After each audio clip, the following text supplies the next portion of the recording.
It's Nikki Z live, and I am on the line clearly with the one they call Keznamdi. He's got the city Yeah, man. lock, and he really didn't even need Tory Lanez for that. He had it locked Yeah, yeah, anyway, yeah. but he brought in Tory Lanez for that track. And welcome to Nikki Z live. Yeah, man. Give thanks, Nikki Z. Thank you for having me. Now Yeah, it's a man. pleasure. You have put out a lot of great work. We've been Hmm.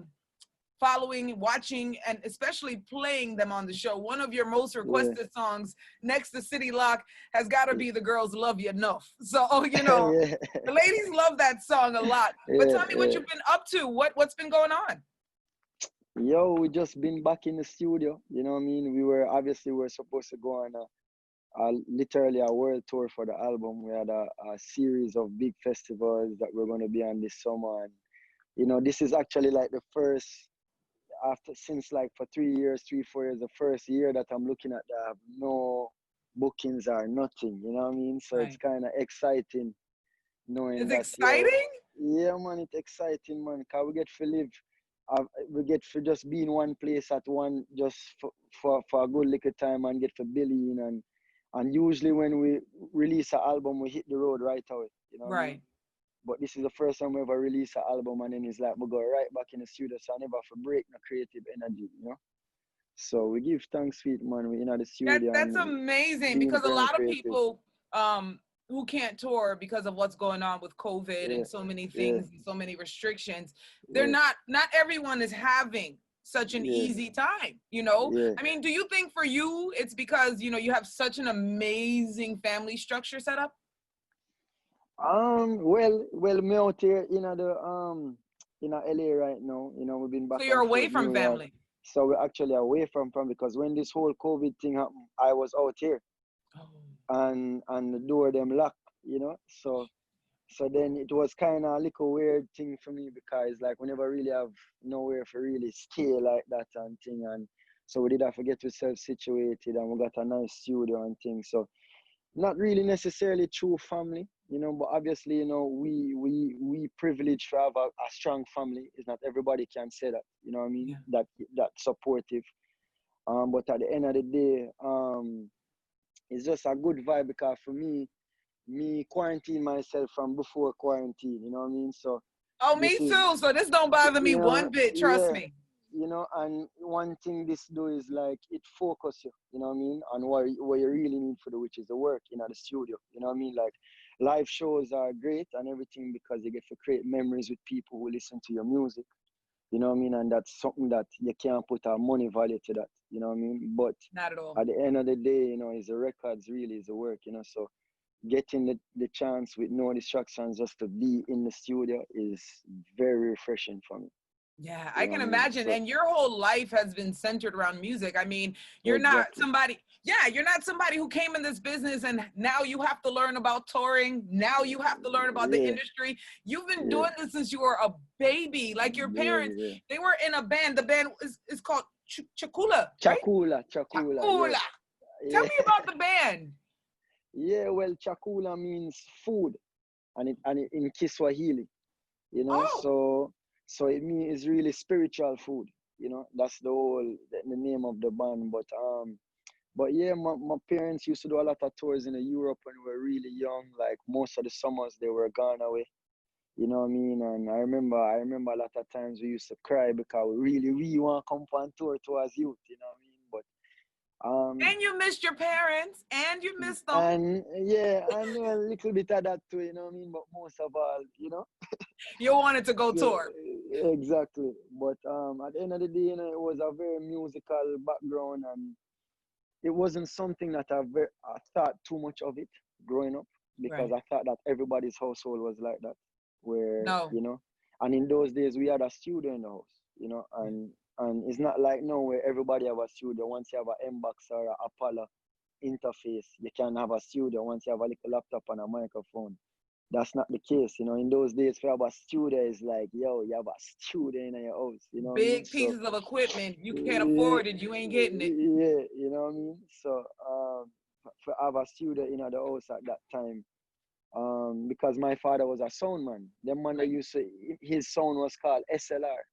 So he did sound for Sting and them thing. They used to do sound for all of the party. Them I remember I used to go with daddy enough of the little party them, uptown party them, you know, the You ghetto in did? everywhere, and we used to set up box, lift up box.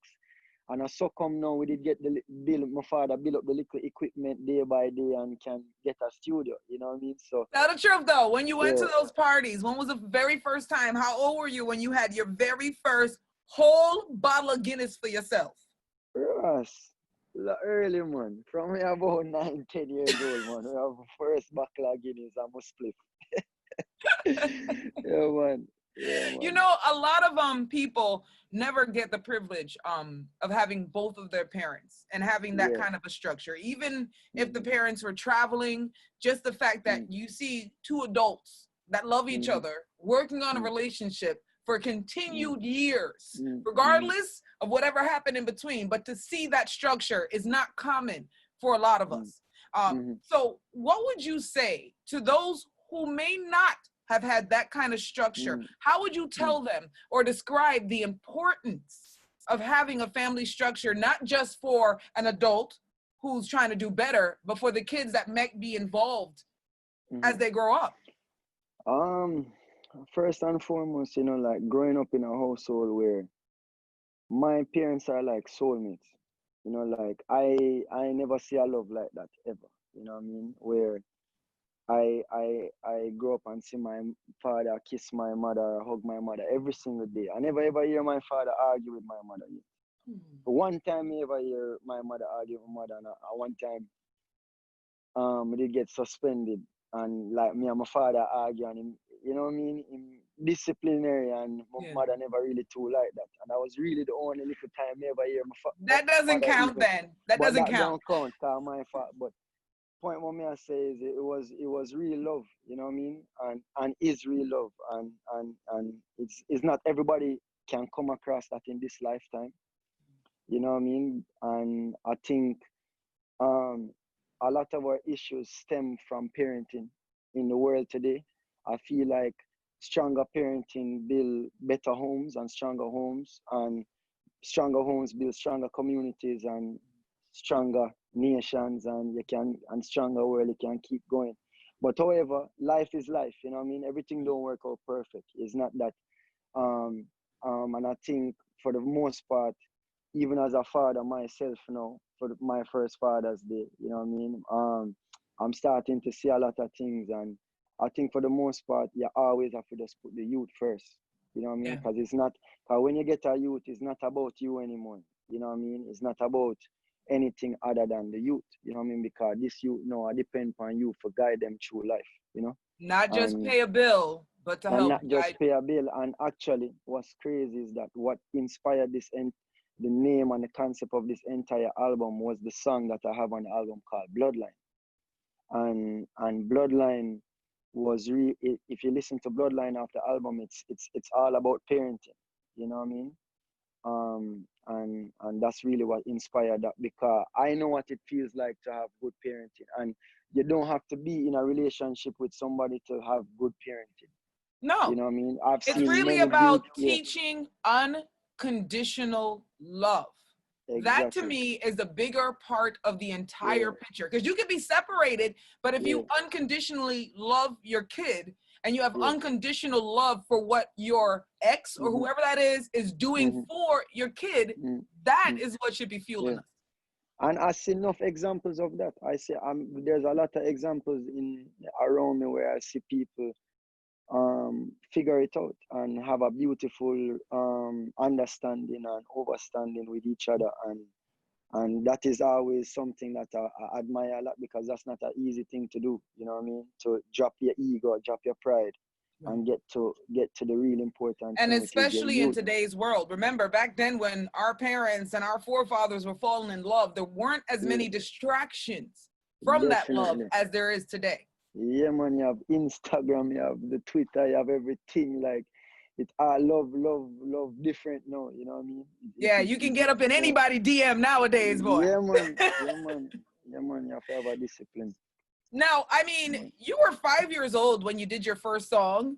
And if Yeah, I'm not mistaken, your first song had to do with mixing colors. Did that have yes. something to do with race, or was it What was that about? No man, it was a children's album what my mother was working on at the time called Save the World.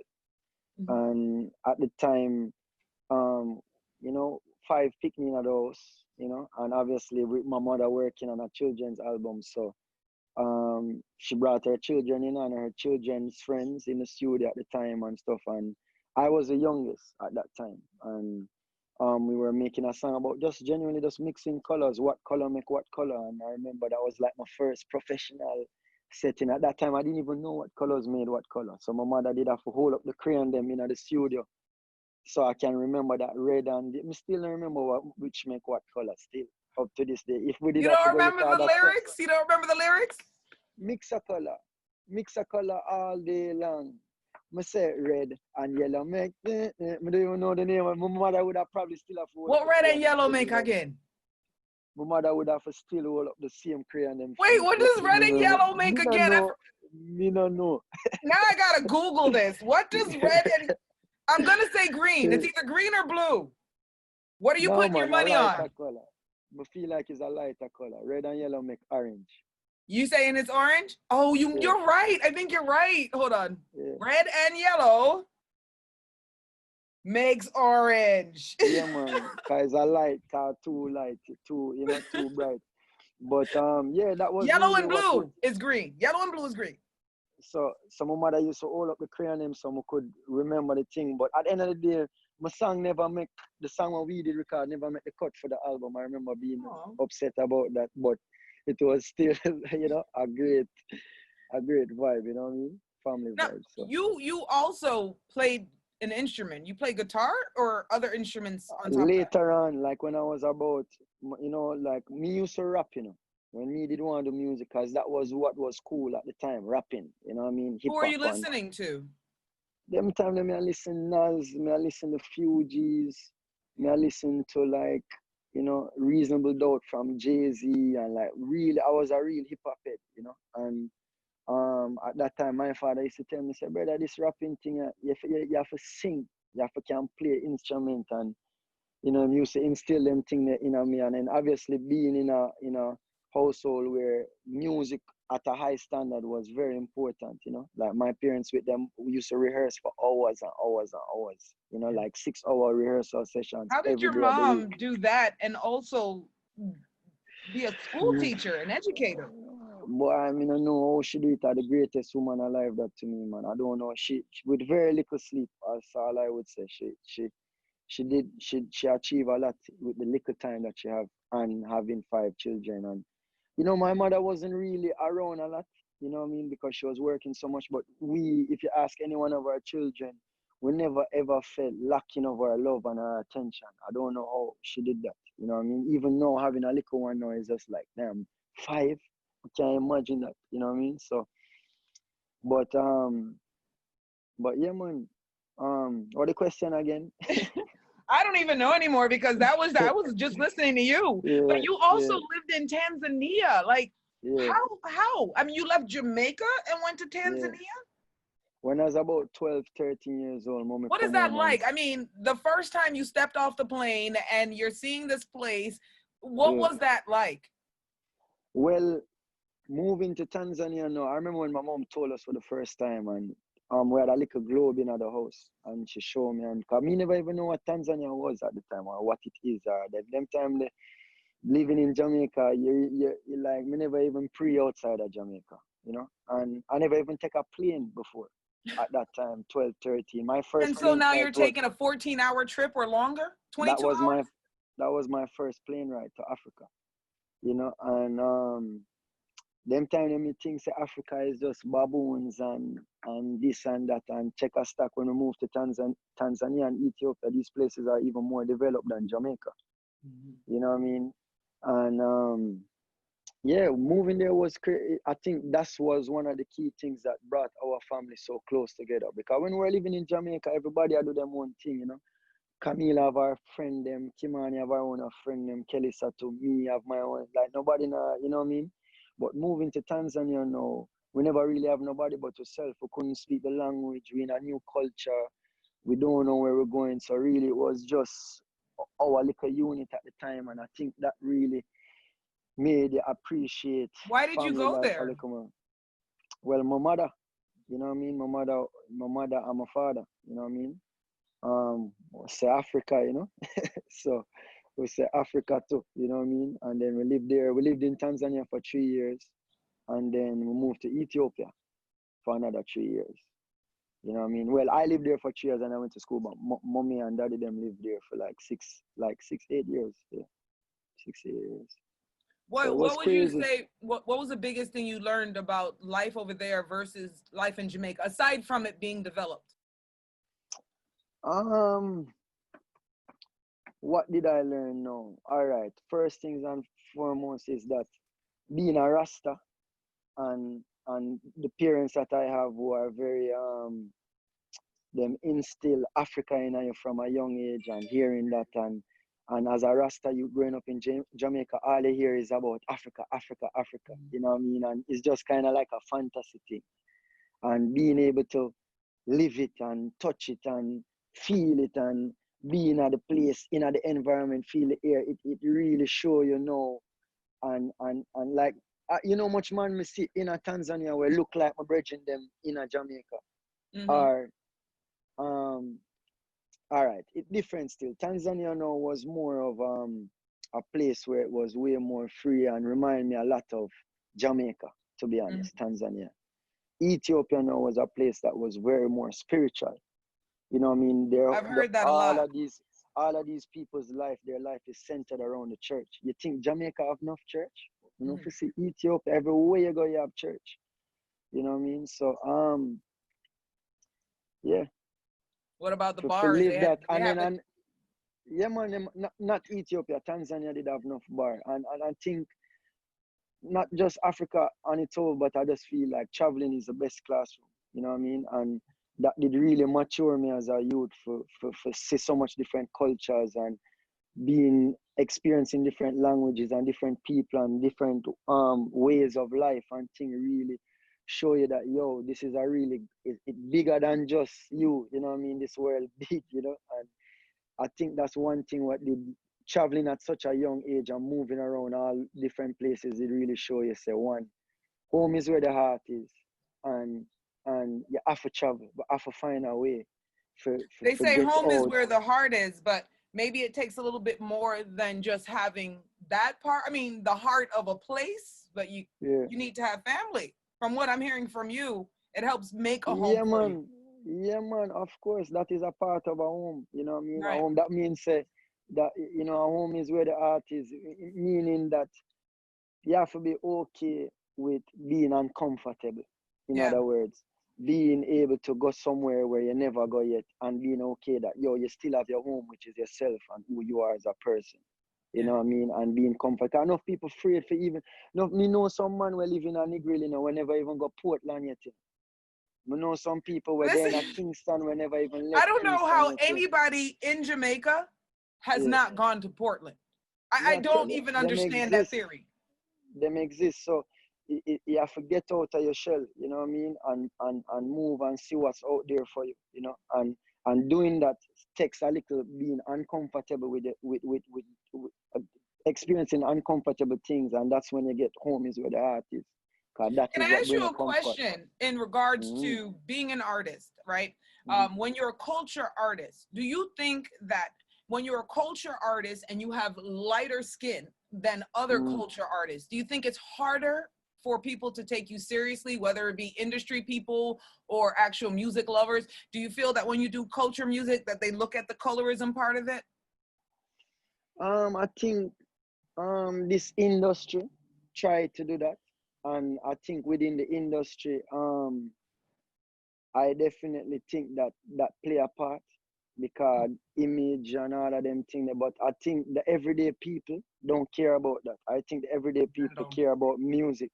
Yeah. You know what I mean? I think one thing when people hear good music, them can't deny it, whether you're white, purple, yellow, or brown. You know what I mean? But I feel like the everyday industry, and that goes for any industry, not just the music industry, the lighter your skin color, the more access you have to a privilege, and that is a fact. Absolutely. You know, Absolutely. So before we go, this album, Bloodline, right? Tell me what people are gonna expect. And before you do that, Remind us of the other albums you had prior, because this is not your first album. Yeah. Well, the first project that we dropped was a small EP of 6 songs, and it was called Bridging the Gap. And we had songs like Darkness with Kabaka, Hiding in the Darkness, Moving on the Wrong Side. We had a song with Chronix, My Love for You. And the glory starts growing, and our story unfolds.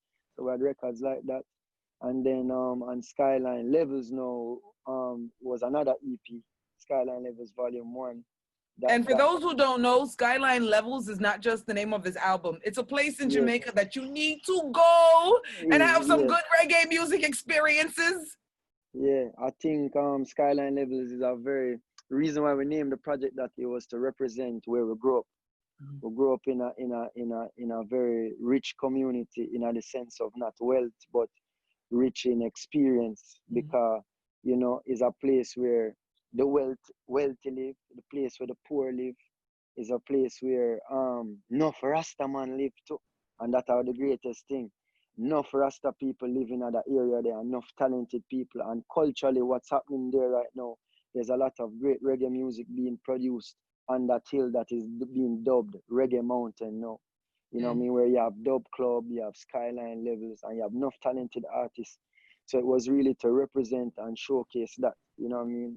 And yeah, that's why we named our second project Skyline Levels Volume 1. But now we're moving on to Bloodline. Bloodline, which was our debut album, 11 tracks.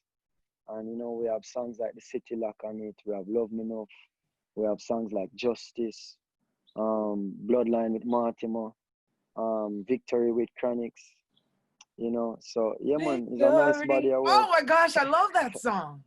Yeah, man. How did you get in contact with Tory Lanez? I'm trying to figure out what is his obsession with Jamaica. Yeah, man. Well, you don't know them man in Canada, you know. So Canada, okay, the Drake effect. Them man they based in Canada, and there's a lot of culture in Canada right now where there's a lot of Jamaicans there and Jamaicans in the diaspora.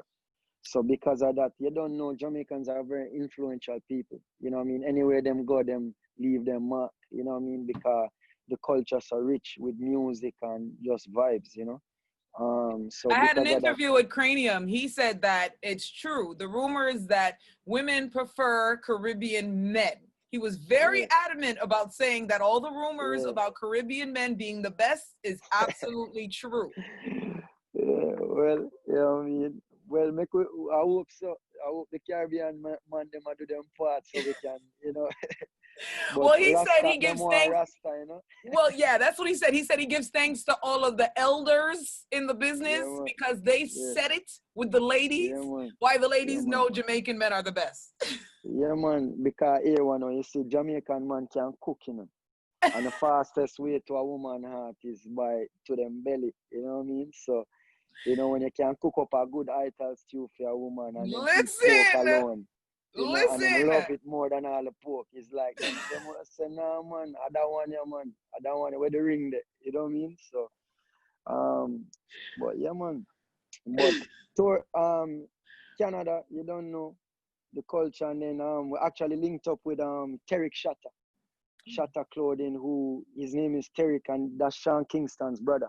Right. And Sean Kingston's brother, no, I was coming to LA doing a lot of writing sessions and making rhythms and stuff with a lot of artists out there. And then I got to link up with Terry. And remember that Tory Lanez was signed to Sean Kingston's label before anybody even knew him. Right. So at that time now, Terry, a good brethren with Buck and the whole Tory Lanez squad and everything. So when I had City, like I had the verses, and I was telling him that, yo, really and truly, a Tory Lanez me want, but I never even know that at the time. And I said, oh, Tory Lanez, yo, I'm a brethren that, and we met the link up, and because, again, to Jamaicans, you see me? And then play the song for him, and we actually recorded it in Miami. When was this done? Time. This was done like 3 years ago. This was done like 3 years. This was released like 2 months ago. So because I'm hearing you talk and I'm like, this doesn't sound like recent events, but I know I just got the song recently. Yo, you know how much times I wanted to release this record? Like there were so many times that we were close to doing it, and then you know, just trying to get the clearance from the label, and then we get the clearance from the label, and then we never ready, and this and that, and we just want to give shout out to the whole Tory Lanez team and thank them for working with us and getting us to release a label, because not everybody get to sign the waivers and get you to release a song when you're signed to Columbia Records or Sony. It's not as easy to get a release form, you know. They can't so just do what you feel and you feel. You can't just release and put on Spotify and things. So we give thanks to the whole Tory Lanez team and Tory Lanez himself for sharing him energy on the track, allowing me as a youth who is an upcoming artist, where just giving me a chance out there. And you know what I mean, it's not every artist do them thing, you know what I mean. So we love the song over here. It's one of our faves at Nikki Z Live, so no worries there. It's gonna keep getting rinsed. But we're in COVID, we're in lockdown. We don't know when we're gonna get back to festivals. We don't know when we're gonna get back to the stage. So what else can we look out for if we want to see you in action? Yo, right now we've been shooting a lot of videos, you know what I mean, for the album, you know what I mean. So we shot like 2 videos so far. I should be going to Jamaica now that I'm hearing that all of these things freeing up. We have some crazy remixes on the album. Well, see, you famous, but I've been hearing about them lines and them weights, but you famous, so you could glide on through. Are you famous? You stay there. Are you named Nikki Z? You know, you can go anywhere in a reggae music and get through with a I'm waiting.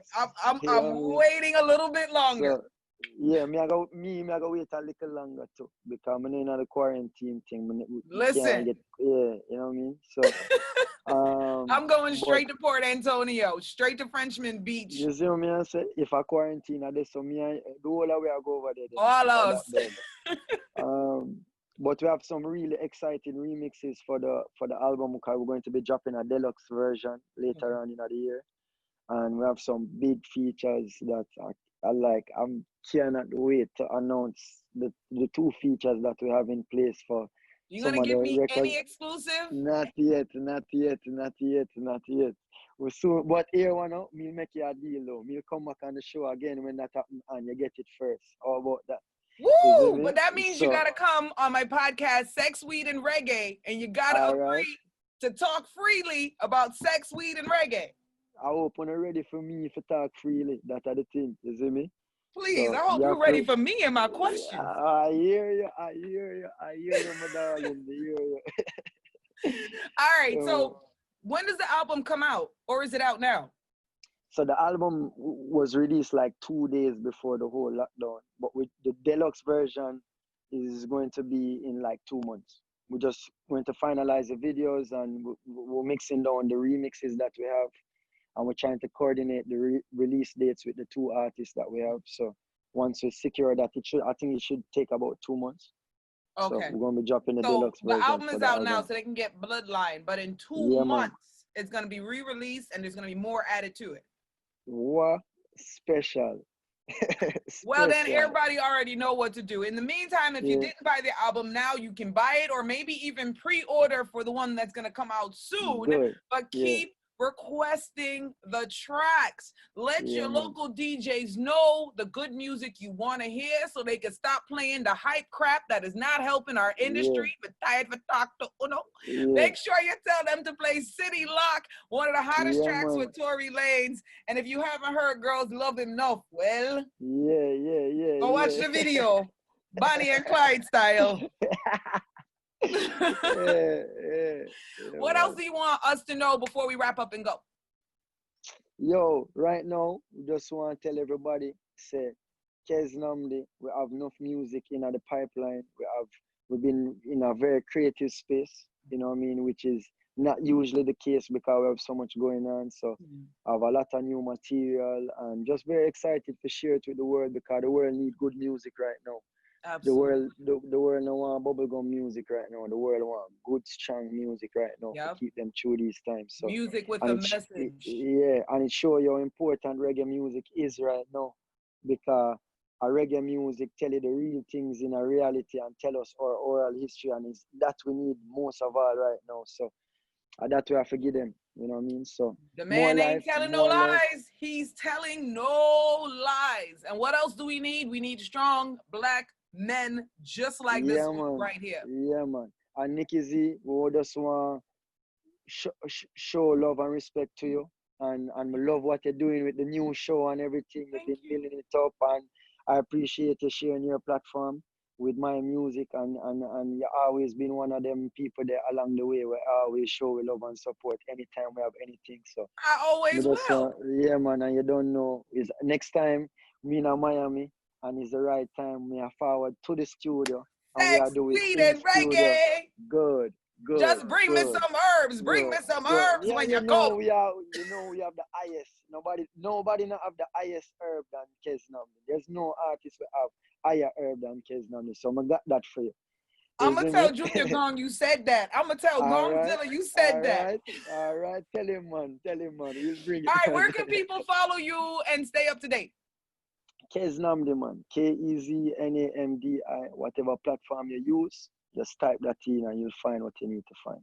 All right, make sure you do that. And like I said, request good music on all of your local stations. Let them know you want good music. Look out for City Lock, Tory Lanez. Are we getting a video? I didn't see one yet. I'm not say a word. He's not telling me, but we gonna watch out for it. Keep it locked right here. You already know it's Nikki Z live with Keznamdi. Take it away. All right. Love. Yeah, man.